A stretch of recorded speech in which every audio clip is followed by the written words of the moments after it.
Hello, everyone. Welcome to another live stream. I will be your host, Mr. Philly. And, today I'm going to be doing something a little bit different. I know Halloween is right around the corner. So, I thought I'd actually decide to share with you my nerdy side, or it used to be my nerdy side. Still is, but, I have a little bit of a nerdy side. It only comes out when I need it to be, basically. So, I used to be kind of a bookworm, and I wanted to share with you my top 10 favorite movies from book to translation to movies, Stephen King wise. So I have eight movies that are based on Stephen King books, and I wanted to share them with you guys. So, anyway, before I do that, I'm going to ask how's everybody doing? How's everybody's week going? It's a great Thursday night. I had a good day, had a good work week, and all that fun stuff. So I hope everybody else did too. Hello, Sipe. Hello, Salto. Hello, Land. Hi, Town. How you doing? Oh, not too much. I'm just chilling. All right, so just waiting for any more hellos and intros. See how everybody's doing and everybody's work week and all that fun stuff. And so keep in mind, we're gonna try to keep it with horror movies, and we're just gonna talk about the movies itself, the ones you may or may not have seen. And these are movies that I feel like are a very good watch for Halloween, and this is what this is about. Top my top favorite eight Stephen King movies, and I read all the books in these ones, well, most of them, and I'm gonna tell you why I believe they're really really good movies and a really good watch for this Halloween. So anyway. I am from Missouri. No, wait. Originally, I'm from Philadelphia, but yeah. Where are you from? All right. Without further ado, let's begin. So, anyway, my first one is oh, shoot, where'd my list go? Our first one is Gerald's Game. Gerald's Game, for those of you who never heard of it, story by Stephen King. It was just made into a movie back in 2017, and I watched it a few years ago. And this was one of those books that I read, and I was like, I read so many Stephen King novels because I used to be a very committed fan to Stephen King, but I drifted away over the years. And I will get into that here in a few. But anyway, yeah, your name is a little difficult to me. I can see Salto, but anyway. So, Gerald's Game. So basic premise. Um, uh, uh, Elderly couple, 50s, 40s, 50s, late 40s, 50s. Hello, Moses. How you doing? They go up to Royal Cottage in Maine in the middle of nowhere, and they're trying to rekindle their marriage and all that fun stuff. And they get a little hanky panky. They play a little hanky panky game, and she's handcuffed to the bed, and the husband tragically dies of a heart attack. And the rest of the movie is based on her, trying to get out and trying to get out of his cuffs and all that fun stuff. And she's battling demons in her mind and all that. I mean, you hear a lot of dialogue. It's all within her mind, actually. So. Um, Now the reason why I like this book, and well, the movie too was pretty good, is that the reason why I like the movie is because it did a pretty good representation of the book. There was, I know, and I'm going to say this right now. I know that directors and movies, tweak things, and they actually also, cut things short or mess around with stories. But if I'm a person that is actually committed to a writer, and I see his book being transferred into a movie, I expect authenticity. But at the same time, I understand why Hollywood tweaks it a little bit for running time and dramatic purposes. But if you can take some good aspects in a book, then you can make it better, then I'm okay with that too. So, but normally I expect authenticity. But this one, I mean, I'd say it was about 70% authentic, but it tweaks some things, and I'll get to that in a second. But the thing that I really liked about it was that, like, I think it did a really good job, getting into the feeling and to the mood of the book. The eerie feeling of somebody being alone, trapped to a bed playing a game and nobody to help them. So I mean, like, playing and fighting demons in their minds and everything. I feel like it should have gone into a little bit more detail, but there was a villain in this book. There was a villain. I feel like I remember, from what I remember, the book actually transferred it to more like a visual, not necessarily, could have been real, could have not been, but this, in the movie, it actually was a real villain.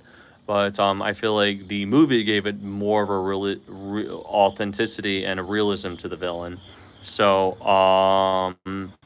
but yeah, other than that, The acting was great. You know, the cinematography was great, and yeah, solid watch. I think it's a really great watch for Halloween. Had some eerie scenes. You know, a little bit of jump, not very many, but a little jump scare. Some great suspense. But yeah, that's why it's on number 8.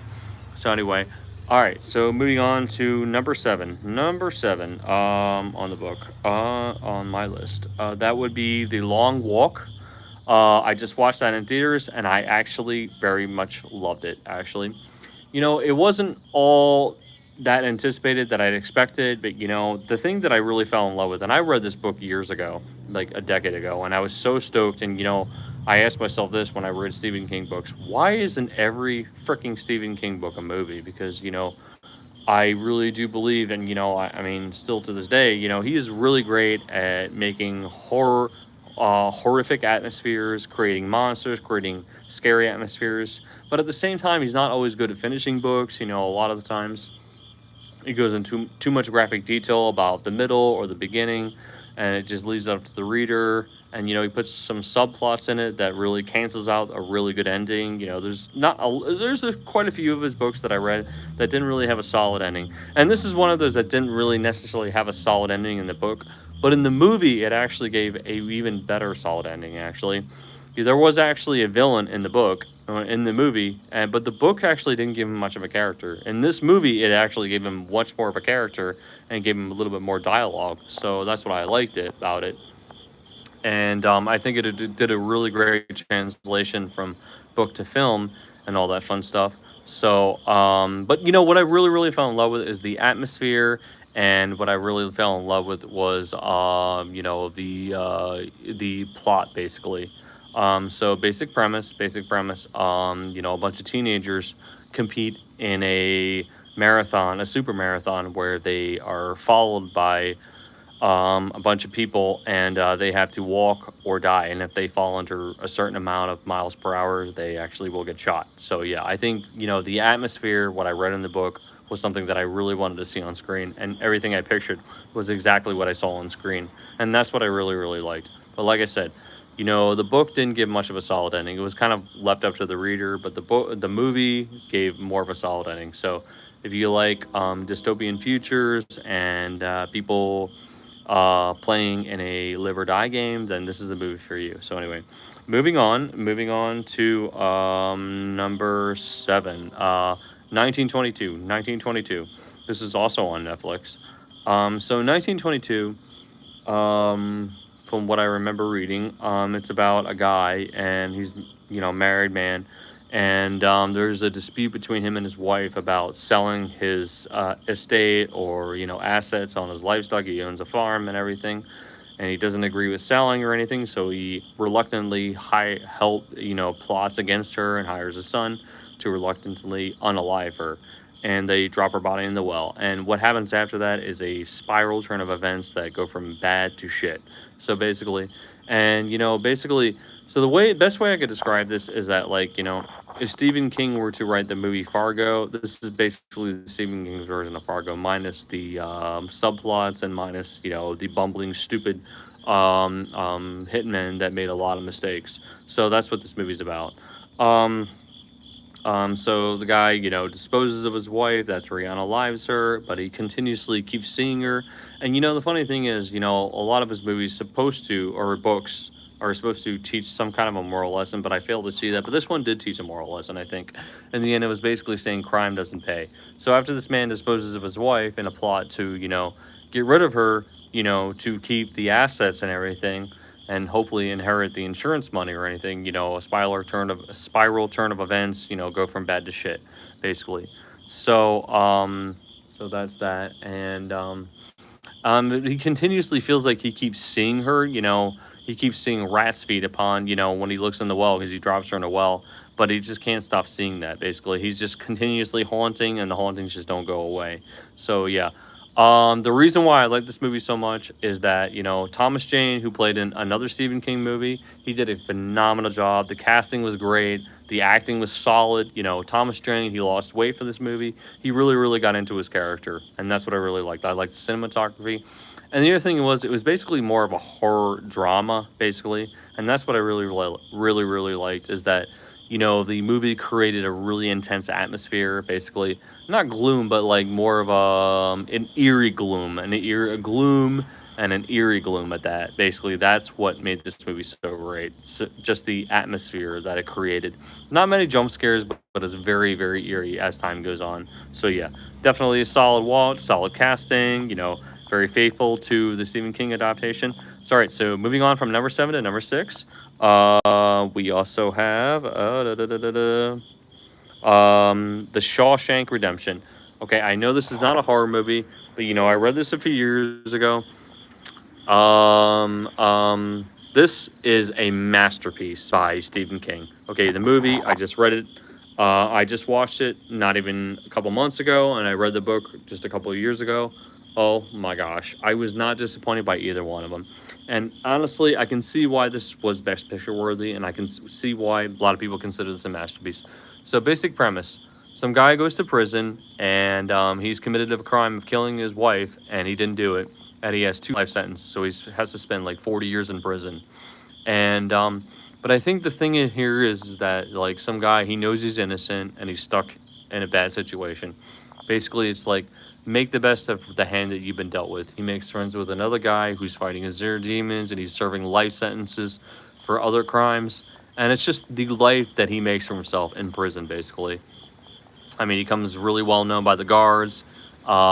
He just becomes a very well known high stakes figure in the prison that he serves prison in. If you guys like prison movies and you like drama and you like somebody finding peace and basically fighting their inner demons and finding solace and dealing with the hound that they've been dealt with, this is why this movie's so great. And I was always wondering, I never thought somebody who was a master of horror would write something so specifically beautiful, actually. So yeah, The Shawshank Redemption is a freaking masterpiece. I know it's not a horror, but it is a phenomenal masterpiece, actually. It is an icon by Stephen King. You read the book, watch the movie, you will not be disappointed by any one of them. I know why. I mean, I remember it did actually was nominated for Best Picture, Best Everything, but it was actually competing with back in 1994. I remember it being advertised, and I was only 5 years old. But it was also competing with Forrest Gump and Jurassic Park. That's when it was released. So that's interesting. How you doing, Cruz? So yeah, this still is a masterpiece. So anyway, Shawshank Redemption. Moving on from that, now we're going to oh shoot, the Shawshank Redemption.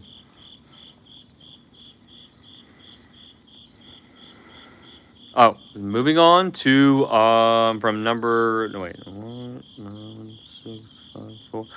Moving on from number 6 to number 4, we have Misery. This is another hidden gem by Stephen King.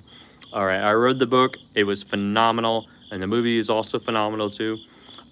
Misery. So basic premise about a guy who goes up to a rural part of Maine to write a book, and he is actually caught in a snowstorm, and he gets in an accident, and he breaks both of his legs in that, and that he's actually saved and rescued by a fan. And this person happens to be a psychopath, Annie Wilkes. Kathy Bates did a phenomenal job. The casting was great. James Caan and Kathy Bates. You will not regret watching, and you will definitely feel a real connection when you see the performances by these two actors, and that's what made this movie so phenomenal. And the book and the story still itself is very, very solid. So basically, she's a psychopath. She takes care of him, but at the same time, she's crazy. And they have a little bit of dispute in the early beginning of the film about him finishing a book and killing off a character, and she got really upset about that. So basically, she's sometimes fair, but she's sometimes really pissed off. You never know what she's gonna do. That kind of a thing. So, like I said, Kathy Bates did a phenomenal job. This was definitely best picture worthy. And this came out back in 1990, the same time as the Silence of the Lambs. I really feel like this should have won Best Picture instead of Silence of the Lambs. I would take this movie over the Silence of the Lambs any day. So anyway, all right, Misery, really good watch for Halloween, great one. Anyway, moving on to number 3, we got 1408. 1408, great short story. So this movie, basic premise, is about some guy who is obsessed with the afterlife. And he has a daughter that dies, at a young age, and after that, the afterlife becomes his obsession. The book took this aspect a little too far. The movie, the movie took this aspect a little bit too far. The book actually doesn't really mention that much of his daughter's deceased, or much of any of it, from what I remember. I mean, I think it was about some guy who was obsessed with the afterlife, trying to find a thrill. And but in the movie, I think it added to that, and I think that's what made it better. Actually, trying to find the afterlife, and trying to find where what happens after death. And he goes and stays at haunted houses, tons of them, and stays at haunted hotels, sees nothing. So he's a diehard skeptic, and he starts losing belief in any supernatural or anything like that. So anyway, he finds his hotel in New York City, the Dolphin, and there's a room 1408. And he's really diehard about staying there, to finish a book.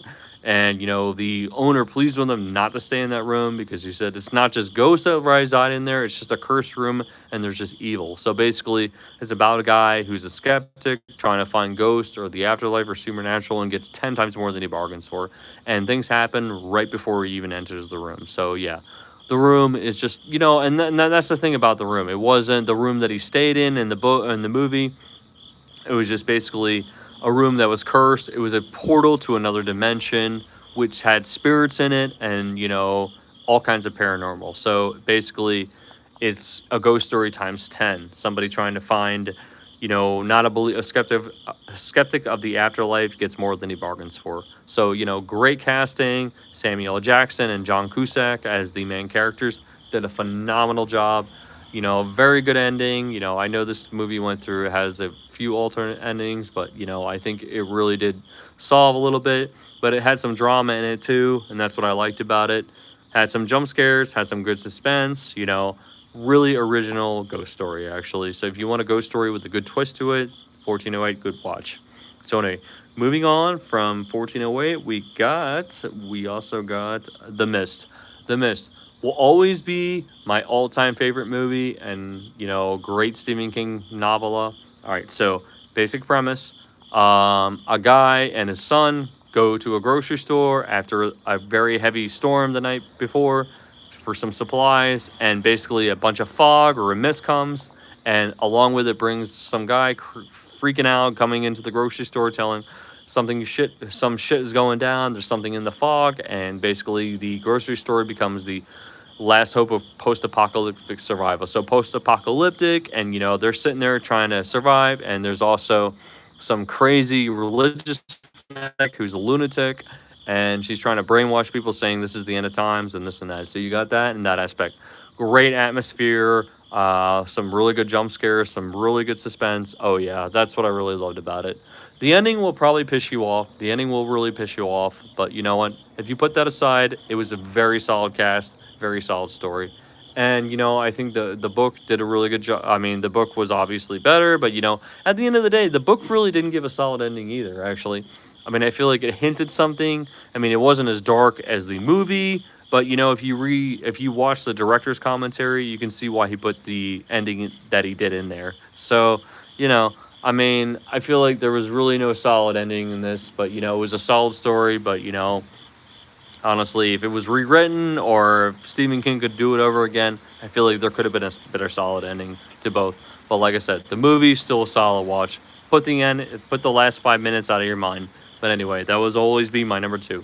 And number one, my favorite horror movie of all time, my favorite Stephen King horror movie, and my favorite Stephen King book, Pet Sematary.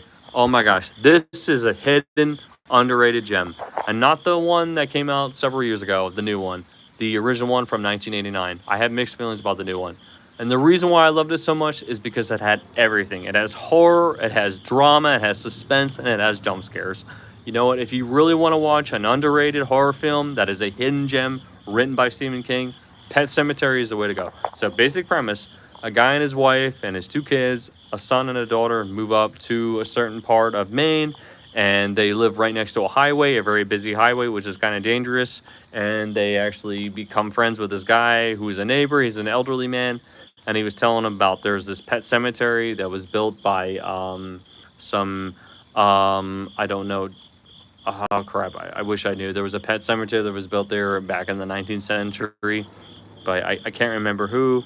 Um, and sure enough, they have a family pet, a cat, and they die. And sure enough, the father buries in the pet cemetery. And what do you think happens? It comes back to life.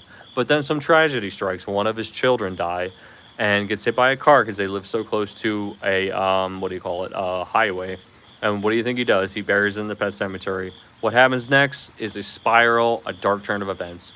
But like I said, the reason why I like this movie is the drama, the horror, and the comedy. And even there was even a little bit of comedy in this too. There was parts that I actually laughed, there was parts that I jumped, and there was parts that I actually was like felt really really down. I just feel like the all the elements, and this is from the 1989, 1990. I'm not really sure which year, but that's where I really love this movie so much. I think it was absolutely phenomenal. Great horror movie, great ghost story. Just all around great acting, even though a lot of the actors I think were very unknown.